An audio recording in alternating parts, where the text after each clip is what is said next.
Cobb TV. Watch your life make sense.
Hello again, and welcome to Cabala Revealed. I'm Tony Kozenek. In this lesson, we're going to look closely at a Kabbalistic article, something that we looked at a few lessons ago, but we're going to look at it in more detail. It's an article called "There's None Else Beside Him." This article comes from a book called Shemati. Shemati means I have heard. And these articles were lessons spoken by Bala Salam to his students. And his son, Rabash, Rav Baruch Shalom Halevi Ashlag, was one of his students. And he wrote what his father said. And he kept it in a little personal notebook. And it was something, this notebook was something that he kept with him all the time. He had a few books that he constantly referred to, and this, the directions, the instructions, and the words of his father, he kept close to him. Rav Michael Lightman, who is my teacher and the teacher of B'nai Baruch, was Rav Baruch's personal assistant. He took care of all of his affairs and was with him all the time. And he was his direct disciple. And at the time, towards the end of Rav Baruch's life, Rav Lightman was with him. He was with him in the hospital. He was with him during that process. And during the time that he had studied with him, Rabash had shown him many texts that he hadn't seen before and that hadn't been shared with some of the other students. And Rav was aware of this notebook, and he had seen it and had borrowed it occasionally to learn from and so on, and it was a very precious thing. And when Rabash was on his deathbed, he gave this book to Rav Lightman. And Michael Lightman published the book. And it contains beautiful articles describing the inner work of a person. A lot of the work in Kabbalah is technical work. The study of the 10 Sephirot, Talmud Esher Sephirot, and other technical works, the Tree of Life, the Zohar, which deal with the technical aspects of creation as well as the inner states related to them. Well, these articles in the book Shemati, they're specifically made for the student to find himself, to identify inner states and to connect these inner states to the technical work and the Kabbalistic work as a whole. And they contain thought from the highest level of reality. This particular article, There's None Else Beside Him, It encapsulates the entire methodology of Kabbalah.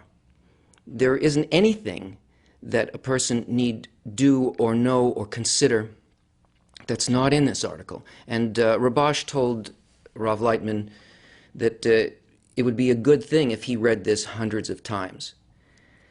We'll read it once today, perhaps, if we can get through it. And as we do, again, we're doing this only to attract upper light, and all that you need do as we go through this is to try to connect with the thought and the feeling of the author. There's none else beside him. It is written that there is none else beside him, meaning that there is no other power in the world with the ability to do anything against him. And what man sees, namely that there are things in the world which deny the household of above, is because he wills it so. In other words, there's one power, there is one active force, there is one actor in reality. And there is no other authority, there is no other author to anything that occurs in reality. But the fact that we see that the world is built in such a way that there seems to be an opposing force, well, this is done on purpose. And it's for our benefit. And it needs to be harnessed. It needs to be understood. And it needs to be included in our perception. And it is deemed a correction called the left rejects and the right adducts, meaning that which the left rejects is considered correction. This means that there are things in the world which from the beginning aim to divert a person from the right way, and they reject them from holiness. The hiddenness of the Creator is not a physical hiddenness. We feel perhaps he's not there, or maybe I believe in him, but the proof for it, we don't truly claim that if we saw him stand before us, we already know this. We know that we're not speaking about a physical proof, a physical reality. The hiddenness of the Creator is hidden not just from our physical senses, he is hidden from our inner sensation, our feeling of connection, our faith, our direct sensation in our thoughts. He is hidden from us by our doubts. Right? There's a quality of our inner state that when we are filled with doubt, then there is a rejection. That is, there's a hiddenness. We feel that it can't be so, and that there is perhaps some other force. It's this sensation, this inner state of hiddenness, where the reason for things, or to feel that there could be any kind of a divine guidance behind anything, our doubt covers it completely. This is the hiddenness of the Creator, and this is his method of teaching us and bringing us along. This means that there are things in the world which from the beginning aim to divert a person from the right way, and they reject him from holiness. It's built that way. It's part of the design, this hiddenness of the Creator, and the evolution towards the desire to perceive the Creator. And the benefit from these rejections is that through them a person receives a need and a complete desire for God to help him, since he sees that otherwise he is lost. This need is actually what Kabbalah defines as prayer. To a Kabbalist, prayer is not words spoken. It's not something of the mouth. It's not the repetition of things, words and ideas in a prayer book. It is a gut-level need. It's something that has occurred in a person's desire for which there can be no other answer but the thing desired for. And the hiddenness of the Creator and this action of the right and the left hand purposely create a need specifically for the closeness to the Creator. That is, for doubts to be removed, for us to rise above the aspect of our nature that engenders these doubts. And that's the benefit. This is called a correction, this development of this desire. And what is it that happens? How is this benefit felt for a person? Not only does he not progress in the work, this is how he feels, but he sees that he regresses and he lacks the strength to observe Torah and mitzvot, even if not for her name. So we know that the goal is to be able to be like the Creator, to create an inner similarity of form, of intention towards the Creator, which would be to bestow without thought of self, without that need, to be completely in bestowal, which is called for her sake, or lishma. But a person can't even come close to that, so that the sensation that is teaching them and evolving them and building the need is a sensation that they can't even do this work, even if not for her name. That is, even for themselves they can't do it. The rejection and doubt is so complete, and it's part of the process. It happens. It is one hand and then the next hand, one hand and the next. When this happens to a person, it's not happening because there's something wrong with the person. It's happening because it's in the system and it's built that way.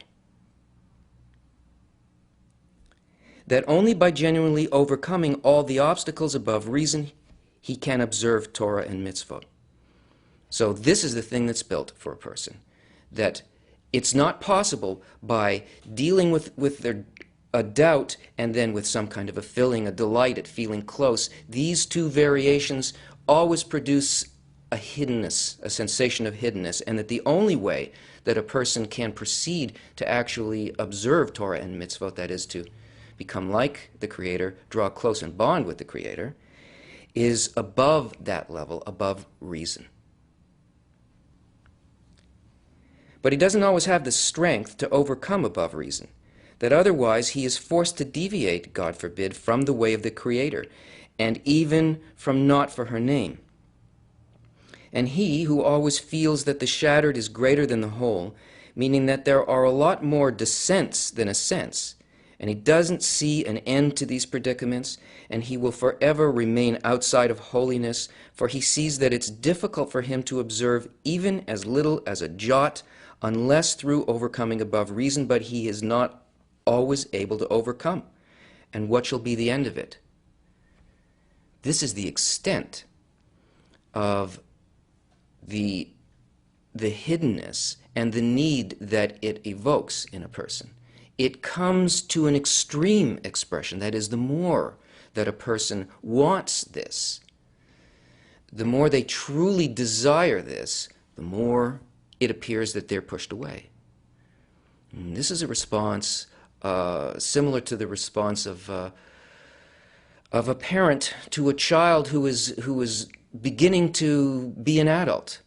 You give them more room. You give them a kind of independence. You step away, and the depth of confusion of that adolescent or the young adult is an extreme situation, and it's done as by a loving father towards a child. This extremity of distancing. And what shall be the end of it all? How is it even possible? Then he reaches the decision that no one can help him except God himself. And this causes him to make a heartfelt demand of the Creator to open his eyes and his heart and to bring him nearer to eternal adhesion with God.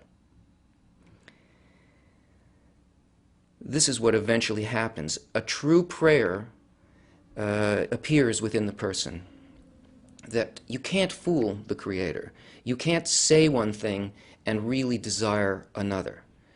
This is the kind of prayer that is answered immediately, because the Creator is the whole of reality, and the force of development responds to those particular conditions that allow for development. That is, there must be something in the creature that allows a higher state to occur for them.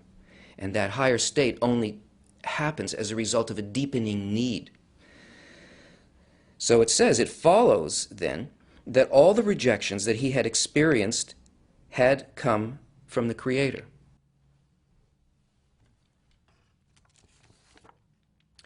That means that the rejections he experienced were not because he was at fault for not having the ability to overcome, but because these rejections are for those who truly want to draw nearer to God. And in order for such a person not to be satisfied with only a little, namely, not to remain as a little child without knowledge, he receives help from above so that he won't be able to say, thank God he observes Torah and performs good deeds, and what else could he ask for? This action of the Creator, this rejection that was given to him, this doubt that entered him, was given to him by the Creator, specifically so that he would not remain still, so that he wouldn't be satisfied with some sensation at a distance, some idea, some belief. In other words, that he wouldn't function as a child in reality. Oh, there is a God, and he will take care of me, and if I ask for something, maybe he'll change his attitude towards me and be nice to me and take away this situation. No, this is the way that a child tries to deal with and manipulate a parent. But what is it that a child can do to a parent that would change the quality of the love towards the child? Even in the natural world, in the physical world, the love of a mother or a father to the child, it encompasses everything for the child. There's nothing that will change it. It's constant. So for the person not to remain this way would be not to be satisfied with this condition, that this force both of drawing close and of pushing away is to evolve us into a spiritual adult. And only if that person has a true desire, he will receive help from above. So that's the condition. Only if a person has a true desire, of course there will be help from above. It's not that the Creator changed his attitude towards the person. It's that the person changed their need for the Creator. Their desire, which is a vessel, opened a place in which perception of the Creator can occur, so it does occur. It's a law. It happens. The answer to the prayer depends totally on the change in attitude within the creature. And he is constantly shown how his faults in his present state, that is, he is sent thoughts and views which work against his efforts. And this is in order for him to see that he is not one with the Lord. In other words, this contrast of feeling rejection and thoughts of doubt, they're not his. They are an action of the Creator on him while he is becoming a spiritual adult, while he's growing. And specifically, the hiddenness comes from, must be experienced as doubt and must go against his efforts, no matter how broad or how good or how precise he may have been progressing up until that point. It must undermine all of that purposely. And that is so that he can see a contrast between where he is now in a particular state and what he needs to overcome above reason, where he needs to be next.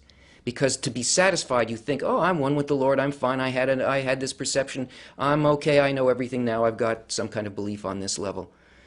No, the Creator wants to create a creature and fill it totally with a bonding with the light. It has to be unbounded. So we have to see how unlike the next level we are so that we build this need again to move towards that level. And as much as he overcomes, he always sees how he is found in a position farther from holiness than others who feel one with the Lord. But he, on the other hand, always has complaints and demands, and he cannot justify the behavior of the Creator and how he behaves towards him. And it pains him that he is not one with the Lord until he comes to feel that he has no part in holiness whatsoever. So, a person sees his situation change. He's not satisfied with the things that others around him are satisfied with.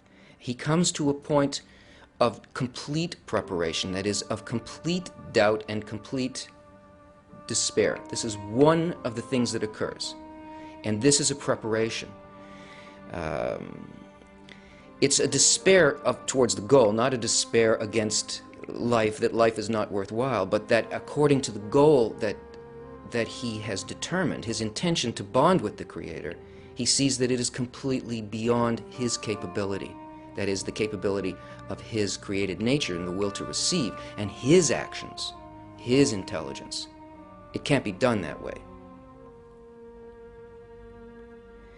And although he is occasionally awakened from above, which momentarily revives him, but soon he falls into an abyss.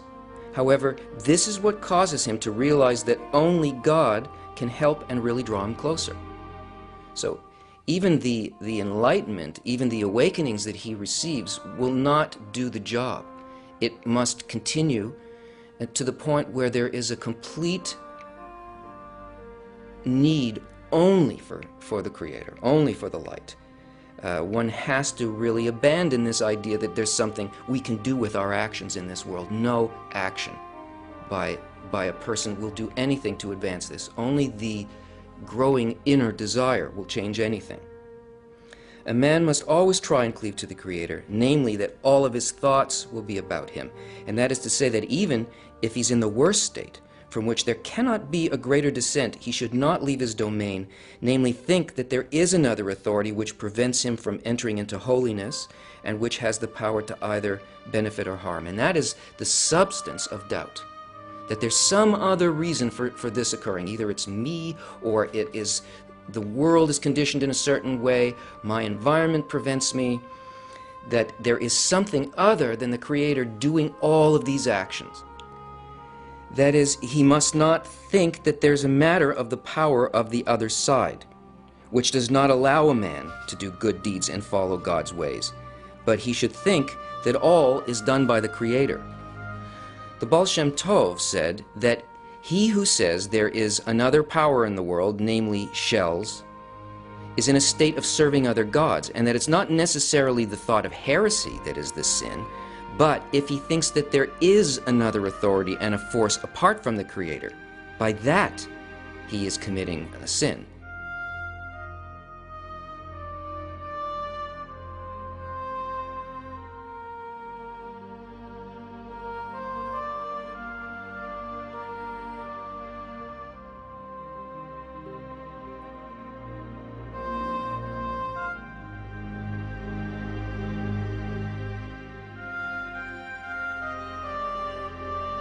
That it's only the giving up of the goal, of thinking that there is another power, that draws a person away to make a decision that it is not only one force, it is not all the Creator.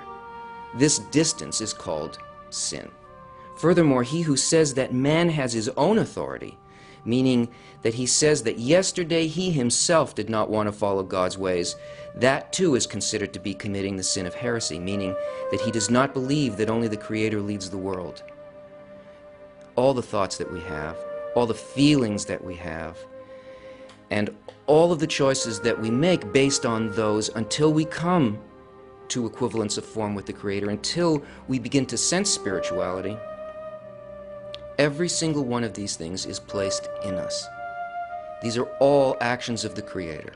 Man has no authority in this, only his desire, only the growing of the vessel, specifically in a need for the light.